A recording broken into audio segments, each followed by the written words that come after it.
welcome to Sameer Patel Public School. How are you friends? Today we see chapter 30 of 7th class Social Science. Europe महाद्वीप भौगोलिक स्वरूप.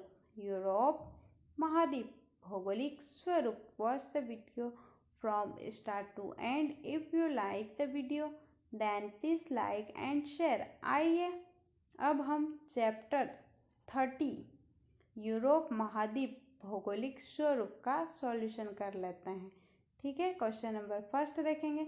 निम्नलिखित की सही जोड़ी बनाइए. निम्नलिखित की सही जोड़ी बनाइए. हमें यहाँ पर जोड़ी बनाना है. ठीक है, 2 कॉलम्स दिए हैं, अ एंड ब, इन दोनों को मैच करना है. ठीक है. वोल्गा नदी. ओल्गा नदी का राइट आंसर रहेगा कैस्पियन सागर. ठीक है, वोल्गा नदी को कैस्पियन सागर से मैच करना है या मिलाना है. ठीक है. नेक्स्ट, नुकीली पत्ती वाले वन. नुकीली पत्ती वाले वन, तो इसका आंसर रहेगा टैगा. ठीक है, तो हमें टैगा को नुकीली पत्ती वाले वन से मैच करना है. ठीक है. नेक्स्ट, काकेशस पर्वत. काकेशस पर्वत का राइट आंसर रहेगा एल्ब्रुस चोटी. ठीक है, तो काकेशस पर्वत को एल्ब्रुस चोटी से मैच करना है. ठीक है. नेक्स्ट, ट्रुंडा. ट्रुंडा का राइट आंसर रहेगा रेंडियर. ठीक है, हमें ट्रुंडा को रेंडियर से मैच करना है. Next, Alps. आल्पस का आंसर रहेगा माउंट ब्लैक. ठीक है, तो हमें आल्पस को माउंट ब्लैक से मैच करना है. ठीक है.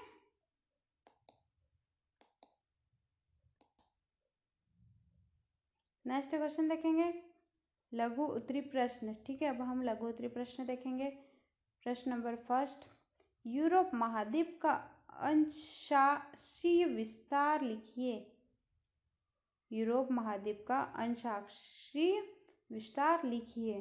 ठीक है, इसका आंसर देखेंगे. यूरोप महाद्वीप 35 डिग्री उत्तरी अंशांश से 72 डिग्री उत्तरी अंशांश के बीच स्थित है. ठीक है. नेक्स्ट देखेंगे क्वेश्चन नंबर 2, यूरोप की कौन सी महत्वपूर्ण नदी काला सागर में गिरती है. यूरोप की कौन सी महत्वपूर्ण नदी काला सागर में गिरती है. इसका आंसर रहेगा यूरोप की डेन्यूब. यूरोप की डेन्यूब नदी काला सागर में गिरती है. ठीक है. नेक्स्ट देखेंगे क्वेश्चन नंबर 3, यूरोप की जलवायु पर किन हवाओं का प्रभाव सबसे अधिक है. यूरोप की जलवायु पर किन हवाओं का प्रभाव सबसे अधिक है. इसका आंसर देखेंगे यूरोप की जलवायु पर पछुआ हवाओं का प्रभाव सबसे अधिक है. ठीक है, पछुआ हवाओं का प्रभाव सबसे अधिक है. ठीक है. नेक्स्ट क्वेश्चन देखेंगे क्वेश्चन नंबर 4, भूमध्य सागरीय वनस्पति की विशेषताएं क्या हैं. भूमध्य सागरीय वनस्पति की विशेषताएं क्या है. ठीक है, इसका आंसर देखेंगे. भूमध्य सागरीय वनस्पति की विशेषताएं, फर्स्ट, ये गहरी जड़ों वाले छोटे पौधे होते हैं. ये गहरी जड़ों वाले छोटे पौधे होते हैं. ठीक है. नेक्स्ट, ये छोटी मोटी और चमकीली पत्तियों वाले वृक्ष होते हैं. ये छोटी मोटी और चमकीली पत्तियों वाले छोटे वृक्ष होते हैं. ठीक है, चमकीली पत्तियों वाले वृक्ष होते हैं. ठीक है. नेक्स्ट देखेंगे दीर्घ उत्तरी प्रश्न. दीर्घ उत्तरी प्रश्न, क्वेश्चन फर्स्ट, यूरोप की जलवायु तथा वनस्पति का वर्णन कीजिए. यूरोप की जलवायु तथा वनस्पति का वर्णन कीजिए. यूरोप की जलवायु देखेंगे. आंसर, यूरोप की जलवायु, यूरोप शीतोष्ण जलवायु वाला महाद्वीप है. यूरोप शीतोष्ण जलवायु वाला महाद्वीप है. इसका अधिकांश भाग शीतोष्ण कटिबंध में है. इसका अधिकांश भाग शीतोष्ण कटिबंध में है. यहाँ की जलवायु पर समुद्र की समीपता पर्वतों, पठारों, उत्तरी अटलांटिक पहाड़ तथा पछुआ हवाओं का गहरा प्रभाव पड़ता है। ठीक है, साल भर चलने वाली पछुआ हवाओं और समुद्री धाराओं के प्रभाव से साल भर चलने वाली पछुआ हवाओं और समुद्री धाराओं के प्रभाव से पश्चिम में पर्याप्त वर्षा होती है। पश्चिम में पर्याप्त वर्षा होती है। पश्चिम से पूर्व की ओर जाने वाली वर्षा कम होती जाती है। पश्चिम से पूर्व की ओर जाने वाली वर्षा कम होती जाती है तथा ठंड बढ़ती जाती है इस प्रकार की जलवायु महाद्वीपीय जलवायु कहलाती है। इस प्रकार की जलवायु महाद्वीपीय जलवायु कहलाती है। ठीक है, वनस्पति यूरोप के लगभग 1/4 भाग में वन है। वनस्पति यूरोप के लगभग 1/4 भाग में वनस्पति है।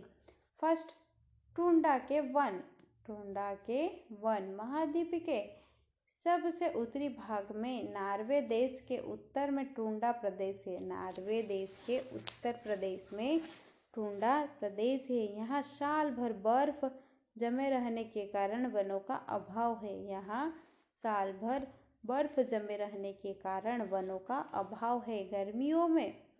गर्मियों में बर्फ पिघलने पर लीचेन, काई तथा मास नामक छोटी झाड़ियाँ उग जाती है। गर्मियों में बर्फ पिघलने पर लीचेन, काई तथा मास नामक छोटी झाड़ियाँ उग जाती है। ठीक है, नेक्स्ट पॉइंट देखेंगे।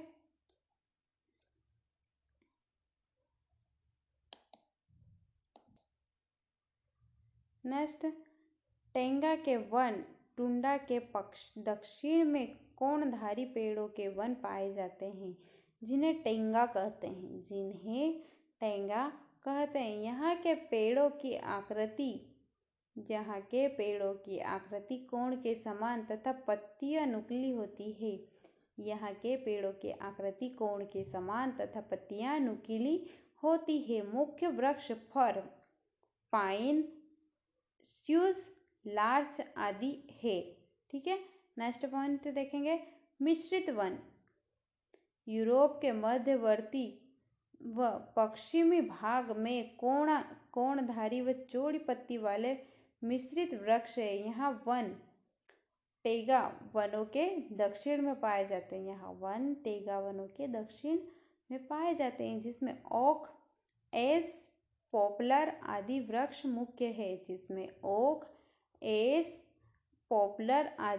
मुख्य है। नेक्स्ट, स्टेप्स के घास के मैदान यूरोप के दक्षिण पूर्वी भाग में कम वर्षा के क्षेत्र में छोटी घास विशेष रूप से पैदा होती है। ठीक है, नेक्स्ट पॉइंट देखेंगे। भूमध्य सागरीय वनस्पति यूरोप के दक्षिण में भूमध्य सागर के पास विशेष प्रकार की भूमध्य सागरीय वनस्पति पाई जाती है। गहरी जड़ों वाले छोटे पौधे इस जलवायु में विशेष रूप से पैदा होते हैं। ये छोटी मोटी और चमकीली पत्तियों वाले वृक्ष होते हैं। ठीक है, नेक्स्ट क्वेश्चन देखेंगे। क्वेश्चन नंबर 2, यूरोप के प्राकृतिक विभागों का वर्णन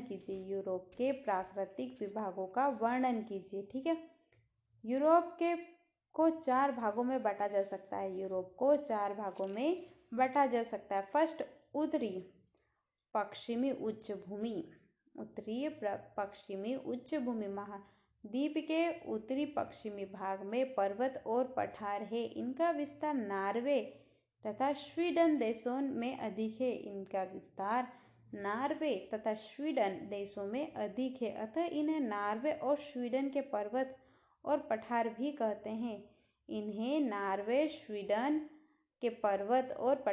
कहते हैं। इन्हें स्कैंडिनेवियन पर्वत भी कहा जाता है। इन्हें स्कैंडिनेवियन पर्वत भी कहा जाता है। नॉर्वे के समुद्री तट बहुत कटे फटे संकरे और अधिक ढालू है। नॉर्वे के समुद्री तट बहुत कटे फटे संकरे और अधिक ढालू है, जिन्हें फियोर्ड तट कहते हैं। ठीक है, नेक्स्ट पॉइंट देखेंगे, पॉइंट सेकंड। मध्य के विशाल मैदान पश्चिम में अटलांटिक महासागर के तट पर फ्रांस से लेकर पूर्व में यूराल पर्वत तक यूरोपीय रूस में फैले हुए हैं। मैदानों की चौड़ाई रूस में सबसे अधिक है और ये पश्चिम की ओर क्रमशः सक्रिय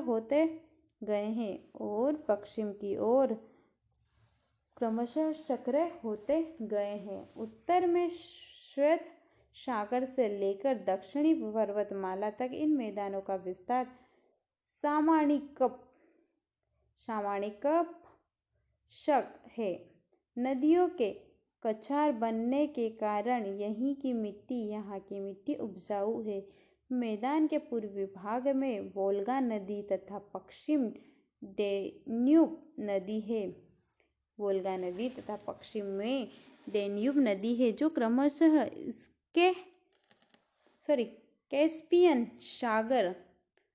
कैस्पियन सागर तथा काला सागर में गिरती है। ठीक है, थर्ड पॉइंट देखेंगे। मध्यवर्ती पठार यूरोप के मैदानी भाग के दक्षिण में पठारों और कम उच्च पर्वतों की श्रृंखला फैली हुई है। इसमें फ्रांस का मैसिफ ब्लैक फॉरेस्ट और बोहेमिया के पठार है। पुर्तगाल व स्पेन में भी पठारों का विस्तार है। अधिकांश भाग चट्टानी तथा अनुपजाऊ है। ठीक है, फोर्थ पॉइंट देखेंगे। दक्षिणी अल्पलाइन पर्वतमाला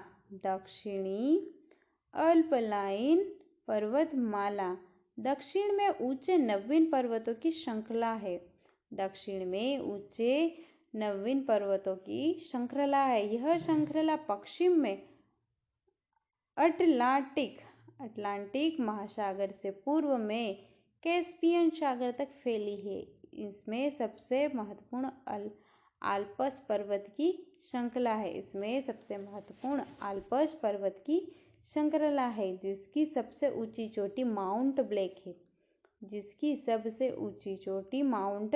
ब्लैक है। अन्य पर्वत श्रेणियों में पेरेनीज,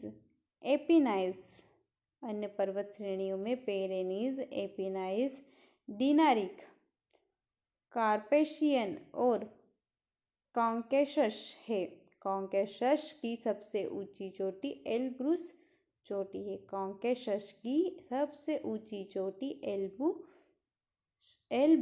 चोटी है। ठीक है।